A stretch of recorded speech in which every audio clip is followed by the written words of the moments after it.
Hello, welcome to the second part of the video. In here, we're gonna look at the DNA sequencing result and see what we learned from there.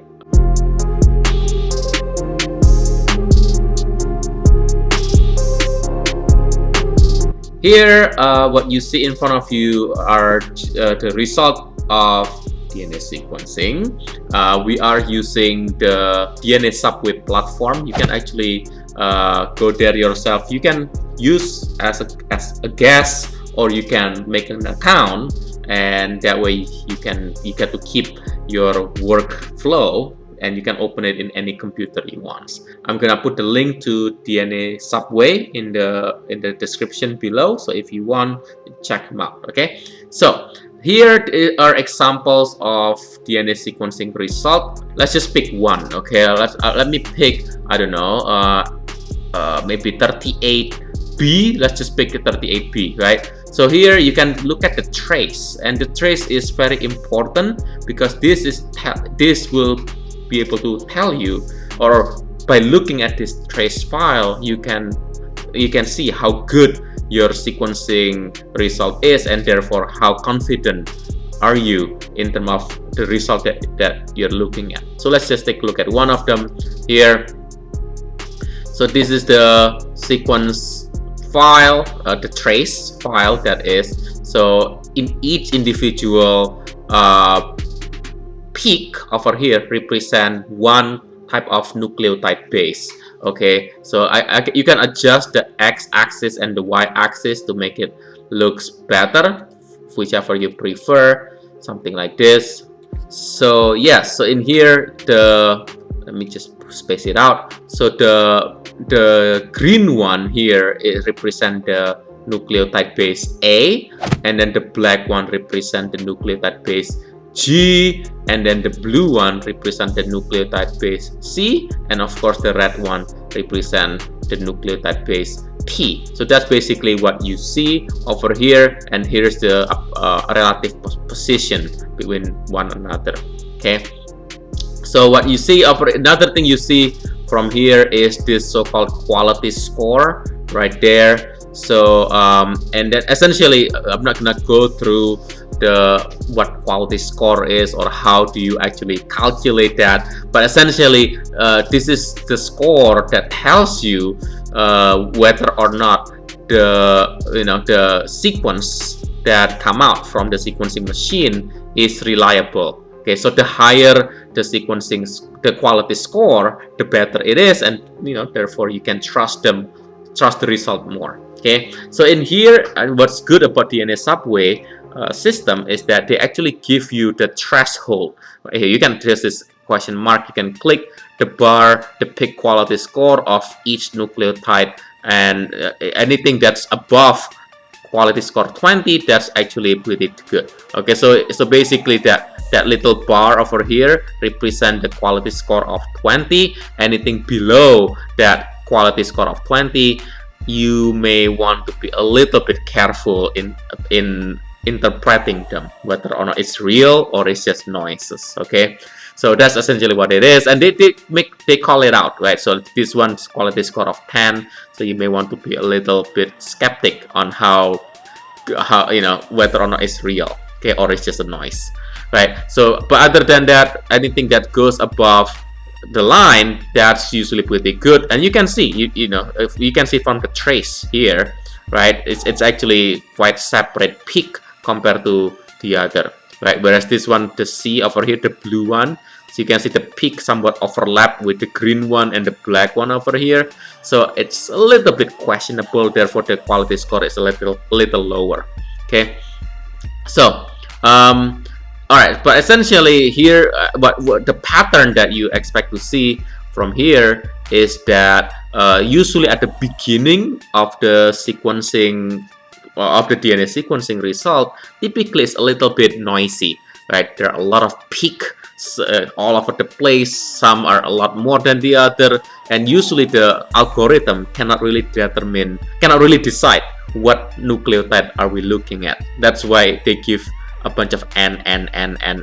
Essentially, n simply means it can be any of the 4 nucleotide A, T, G, C, right? So, but as you go within 20 or so, more than 20 base pair position, the sequencing, the resolution getting much better. You can see the peak start to be more separated like that. Okay, so as you go a bit more, you see even the same nucleotide, like the TTT, there's a distinct peak over here, right? Even it's the same color, right? So that's how you know it's really good, a good resolution. And this is why you can see all the quality score is really high. Okay. Oh, by the way, this number here represent the position. This is position. This nucleotide here is position number 40. That's 41, 42, 43, 44, 45, and so on and so forth. Okay. Now, if you go all the way toward the end, sometimes toward the end the quality score also decrease. In this particular example, it does not decrease, and there's a reason behind it. And essentially, the amplification for this is only 290 base pair long. So, and generally, DNA sequencing result is it usually give you a really good readout up to 800 base pair or 1000 base pair. So depending on what company you use them. So here, of course, by 290, you still get a good read. So that's why you don't see the decline in the quality score. Okay. All right. So that's just one. So let's take a look at other result. Here, not all of the results are good. Some they give you this low quality score alert like that, low quality score alert. So let's take a look at what it actually looks like when you have this low quality score alert. Okay, so just click over there and you can see the difference right here. From the get-go, you can see the quality score mostly are below 20, even in the higher one here, and that quality score actually represent how noisy your peaks are. So you can adjust it however you want like this, but it's still noisy, right? You can't really interpret what you're looking at over here. Doesn't matter how far away you've gone. Here is you see the peak, like this one is A, that one is T, this blue one here is G, but your noise is rather high as well. So it make the algorithm confused sometimes. So and this is why the quality score is low. Okay, so yeah, here you can see distinct peak, right? But you see the noise is pretty high, right?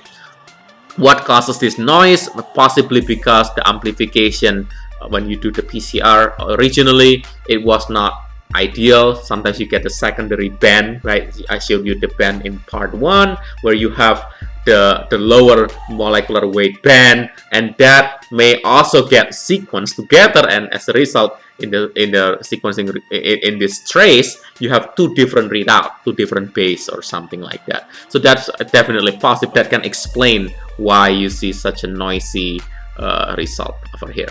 Okay, so this kind of thing, if you have something like this, you may not want to use them simply because it's you can't make sense out of this noisy data. Okay, all right, so this is available through DNA Subway platform. It's actually a really nice platform if you want to use them and you just want to learn the basic way, the standard way how to use DNA sequence to look at what species you have.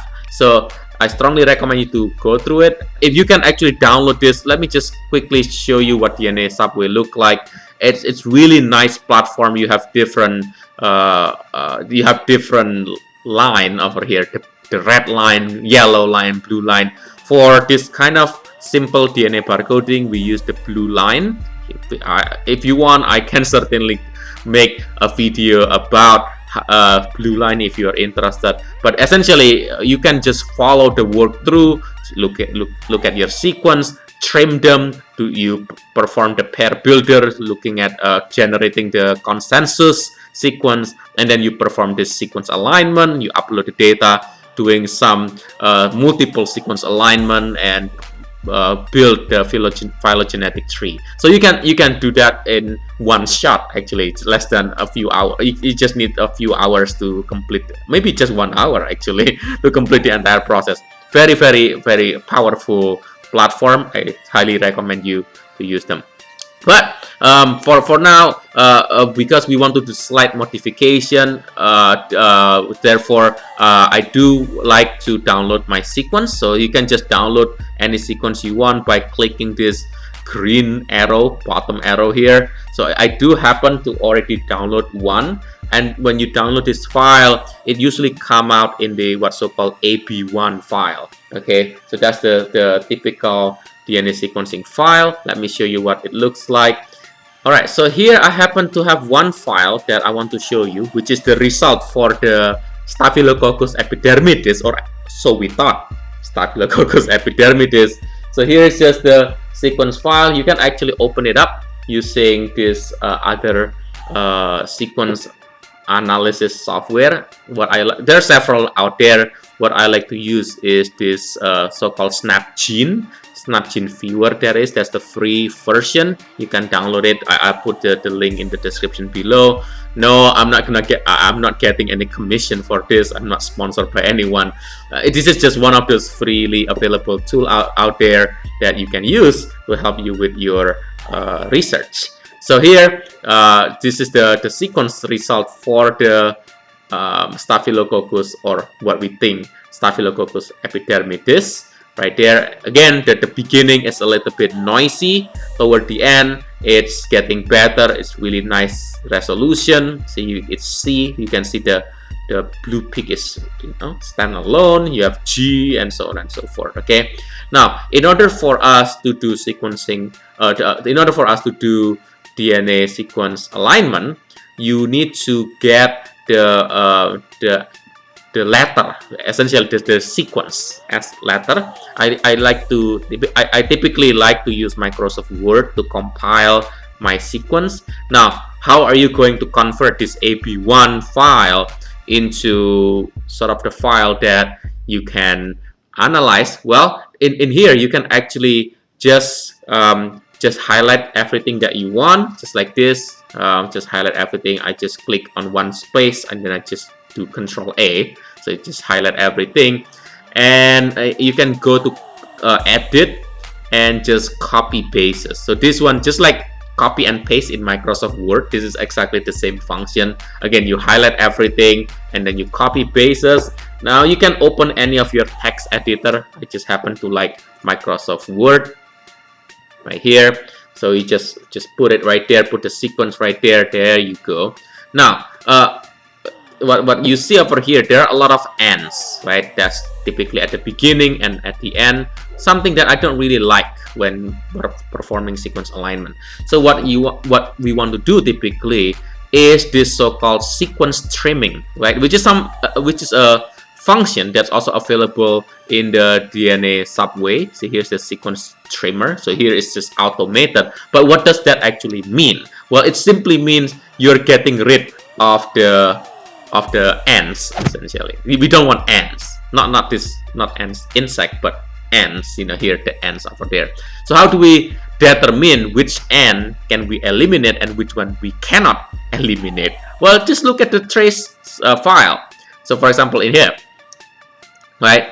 So let's take a look at this one. Again, at the beginning you have a lot of ends, and then after that you go into the TGA over there. The TGA there correspond to this TGA right here, right? And then somewhere along the way, this is somewhat respectable sequence, although a bit noisy. Oh, by the way, this one you can also view the quality value right here. So you can click there and then they show you this quality value over here, right?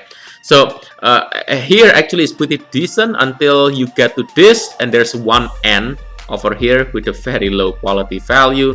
Is most likely a C in this case, because you can see there's a double peak. So there's a C over here and there's another peak over there, but because this peak is too close with the G over there, that the algorithm cannot make a call. So but by inspecting this trace file, you can say, okay, well, I believe, you have to ask yourself, do you believe this position is really a C? Well, you look at the trace file, it seems like it's a legitimate peak, and you can see there's a decline in that peak before it pick up the next one. So in general, if you believe this peak is real, is a C, then what you can do is you can go to your sequence over here. In this case, this is the N after CGTG, right? Which is this one, CGTG over here. This N over here, if you believe that one is actually a real peak, which is a C, then you can replace this with C. Okay, in this case, this is what we're gonna do. Now, what about this other N at the end before the at the beginning, before the TGA? Well, again, just take a look at that. So here's the TGA, right? Your TGA, and then before the T, that first N over here, that may be A, because there's this green peak over here. But after, before that, if you want, again, if you believe that, then you can replace this N before the TGA with that green peak, which is A. So you can do so over here. But the rest, like this, yeah, you can replace this with an A, which is this peak right there. But that peak, is that really a G over here? It depends on your individual judgment call. For me, I usually don't really like this kind of stuff, and then especially at the beginning. So for me, I don't mind to get rid of them. So here you can just get rid of them, delete them. There you go. So that's it. By doing so, you trim the beginning of that sequence. So here I sacrifice, perhaps, but maybe it's legitimate. Maybe some of you believe this peak is real, so you may want to include G over there. But for me, I'd rather lose one letter, but rather than getting it wrong. Okay, so again, it's individual choice in this case once you see the data for yourself. Okay, now, and then there's no more N all the way here until you get toward the very end. Here in the end, you get what? The last one is what? GCG, and then you get 3 N's over there. Where is that GCG? It's right here, and the Microsoft Word is GCG right there, right? And then you have the 3 N's. What are the 3 N's? Well, let's take a look at it. Right, so you have the GCG, that's your G over there, the black peak. The first N, that may be another G. You can see there's another black peak over there. And then the second N is the red one, which may be T. And then the third peak is potentially A. Okay, so you may want to, if you believe this, that can be G and then T and then A. So here, okay, I do believe that. So for me, I believe that. I just put G, T, A. No, it's not Grand Theft Auto. But here is where things a bit iffy, right? Look at this. So if you believe this one, G and then T and then A, what about the next one, the T? Well, there's this red peak, but it looks like the green peak has a doublet, right? It's a twin peak, right? The twin tower right here, right? So whether there's another A before the T or not, I don't really, I can't really discern in this case. So for me, the rest of this peak, yeah, it says TG and then all the N's and then nothingness, is that a word? Yeah, and then there's nothing here. So in this case, for me, I'd rather just trim them out. So like this, the T and the G, I'd rather just eliminate that thing. Okay, so after I replace the what is it called, the G, T, and A, and then there's this TG, and then the rest of N's, I will just eliminate them. Again, this is more of a personal call. For me, I'd rather lose a few sequences rather than getting incorrect insertion or deletion in your sequence, right? So I'd rather get it out. So here, sort of like the end of the sequence, I already trim it. Okay, and that's essentially what we need to do but again, you can look at the sequencing file and decide for yourself which one you believe, and the one that you believe you can keep, and the one that you don't believe you can take them out. Well, that's the end of part 2. When we come back in part 3, we're gonna plug this sequence into a sequence alignment algorithm, which is plus. I'm gonna show you how you get there and what kind of information you expect to get. Okay.